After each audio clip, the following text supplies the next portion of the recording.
Inside a squalid apartment, the air thick with the stench of neglect and decay, a horrifying discovery was made.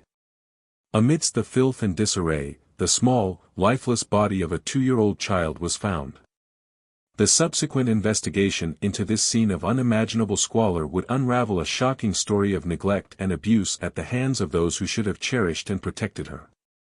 Welcome to Crime Stories Network. I thank you, my viewers, for your support as we keep bringing true crime stories, especially against children abuse, neglect and exploitation. Please don't forget to subscribe to this channel. In the heart of Indianapolis, lived 2-year-old Skylar Gardner. Her world, as it should be for a child her age, revolved around simple joys, playful moments, and the unwavering love of her caregivers. One of those caregivers was her mother, Chantell Gardner. At 32 years old, Chantell was the central figure in Skylar's young life. Skylar wasn't alone in the apartment. She had an older brother, just a year her senior, a 3-year-old boy who also called that place home. These two young siblings, barely out of infancy, were navigating the world together, their bond likely a source of comfort in their young lives, but there was another parent in Skylar's life, her father. He resided in Ohio, a state away, separated from Skylar and her brother. When the devastating news of Skylar's death reached him, his grief was immense. He hadn't seen his daughter in person since Thanksgiving of 2024, just a few short months before tragedy struck. Why the distance? Why hadn't he seen his daughter in so long? Had there been difficulties, disagreements, perhaps even a strained relationship with Chantell? The details surrounding the family dynamic begin to paint a more complex picture, hinting at potential underlying issues that may have contributed to the circumstances leading to Skylar's death. What could have caused this separation? What efforts, if any, was Skylar's father making to be a part of his children's lives? The fact that he had been trying to reach out to Chantell for updates on his children suggests a growing concern, a worry that tragically proved to be well-founded. This detail adds a layer of sorrow to the narrative, a sense of a father desperate to connect with his children from afar. Little did he know the horrors that were unfolding in that Indianapolis apartment, the unimaginable neglect that his precious daughter was enduring. The distance, the lack of recent contact, would he forever be haunted by the what-ifs? What more could he have done? These are the questions that often linger in the aftermath of such tragedies. And as we delve deeper into this case, we'll begin to understand the complex web of circumstances that ultimately led to the devastating loss of young Skylar Gardner. The timeline of neglect paints a disturbing picture of a mother seemingly abandoning her most fundamental responsibilities. Investigators would later uncover the shocking truth: Chantell Gardner had been leaving her 2 young children, Skylar and her 3-year-old brother, completely alone for alarmingly long stretches of time. Not just for quick errands to the store, but for hours on end, and eventually, for entire days. Can you imagine the fear and confusion those little ones must have felt, waking up to an empty apartment, with no one to comfort them, no one to feed them, no one to simply reassure them that everything was okay? The reason for Chantell's repeated absences? Her boyfriend, Brian Thomas. The investigation revealed that Chantell would frequently leave her children unattended so she could spend time with him. While she enjoyed his company, while she pursued this new relationship, her 2 young children were left to fend for themselves, their well-being seemingly a secondary concern. Think about the priorities here. A relationship taking precedence over the safety and security of your own children, one of whom was barely out of babyhood. What does that tell you about Chantell's state of mind? What could possibly justify leaving such young children without supervision for such extended periods? Chantell herself admitted to police that this pattern of neglect began around October of 2024. Initially, she claimed it was just for short errands. But as time went on, the errands became longer, stretching into entire nights and even multiple days. This wasn't a momentary lapse in judgment, this was a sustained pattern of abandonment, a gradual descent into utter disregard for her children's welfare. Perhaps one of the most disturbing revelations came from Chantell's own words. She described the conditions inside the apartment as unbearable, stating that she avoided staying there herself due to the overwhelming stench. Let that sink in. The person responsible for creating a safe and nurturing environment for these children found the conditions so repulsive that she didn't even want to be there. Yet, she left her two young, defenseless children to live in that squalor, day after day. What kind of environment were Skylar and her brother living in? What did they see? What did they smell? What did they experience in those long hours and days they were left alone in a home their own mother couldn't stand to be in? The answers to those questions paint a truly horrifying picture of the neglect these children endured, a neglect that would ultimately have fatal consequences for young Skylar. January 25, 2025. The day the truth began to unravel. The calm of a Saturday morning in Indianapolis was shattered by a frantic 911 call. The voice on the other end? Chantell Gardner. Her report, her 2-year-old daughter, Skylar, was missing. She claimed she had woken up and couldn't find her. A missing child. A parent's worst nightmare, or so it would seem. But as we delve deeper, we start to notice inconsistencies, unanswered questions. Why wasn't she more specific about when she last saw Skylar? What details did she provide the dispatcher? Was there a genuine panic in her voice, or something else entirely? Officers were dispatched to the Timber Point Apartments, the address Chantell provided. They arrived, lights flashing, sirens briefly cutting through the quiet. They met with a seemingly distraught mother, who recounted her story. The initial search began, focusing on the immediate vicinity of the apartment, the typical protocol for a missing toddler. But then, the search moved inside. The officers began a methodical sweep of the apartment, room by room. And it was there, in the confines of their own home, that they made a discovery that would send shockwaves through the community. Not outside, not wandering the neighborhood, but inside the very place where Skylar should have been safe. Beneath a fallen dresser in one of the rooms, they found her. The small, still body of 2-year-old Skylar Gardner. The missing child had been there all along. A fallen dresser? How does a dresser fall on a child? Was it an accident? Or was there something more to this tragic discovery?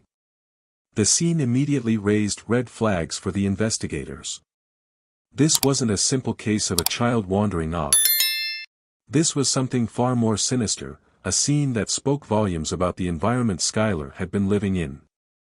What were the officers' first thoughts when they found Skylar under that dresser? Did they immediately suspect foul play? Was the scene consistent with a child simply pulling it over on themselves? Or did the overall condition of the apartment already paint a grim picture of neglect that pointed towards a far more disturbing truth? The answers to these questions would soon begin to surface as the investigation unfolded. As investigators began to process the scene inside the Timber Point Apartments, the term biohazard didn't seem like an exaggeration. The air was thick with an overwhelming stench, a putrid combination of rotting food and human waste. Feces were found smeared on the walls, a grim testament to the utter squalor in which these young children were living.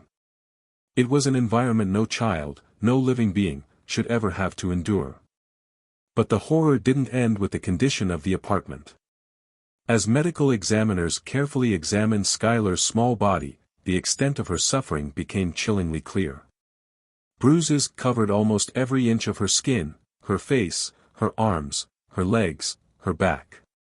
Bruises in various stages of healing, suggesting a pattern of repeated trauma, a life punctuated by pain and neglect. And then there were the bite marks. On her back and one of her arms, investigators found distinct bite marks. What could have caused these injuries on a defenseless 2-year-old? Was she being attacked? Was she trying to get food and being bitten in the process?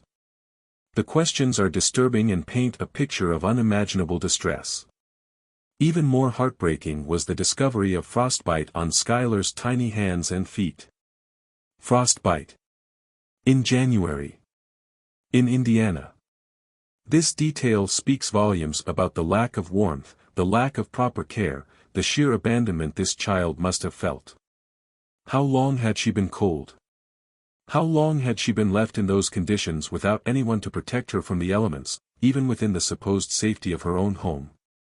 And finally, a detail that underscores the truly horrific level of neglect: a puncture wound was found near Skylar's neck. Medical personnel would later suggest that this wound was possibly inflicted by a rodent after her death. The thought of a child lying deceased for so long in such squalid conditions that rodents would begin to prey on her body is almost too much to bear. What were Skylar's final days like?